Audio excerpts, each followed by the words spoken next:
দেলোয়ার হোসেন সাঈদী সাহেব আল্লাহর কাছে আরজি করেছিলেন যে আল্লাহ, আমাকে যারা অপমান অপদস্থ করেছে আল্লাহ তুমি তাদেরকে ল্যাংটা করে ছেড়ে দাও।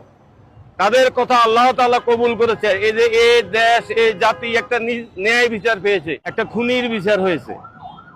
কিভাবে নির্বিচারে গুলি করে, হেলিকপ্টার থেকে গুলি করে 220 জন বাচ্চা শিশুকে হত্যা করেছে। সারা দেশে কি অরাজকতা করেছে, কিভাবে মানুষ মেরেছে।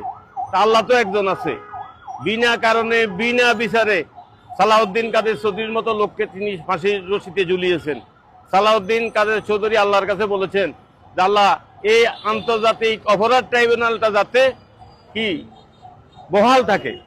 দেলোয়ার হোসেন সাঈদী সাহেব আল্লাহর কাছে আরজি করেছিলেন যে আল্লাহ, আমাকে যারা অপমান অপদস্থ করেছে আল্লাহ তুমি তাদেরকে ল্যাংটা করে ছেড়ে দাও।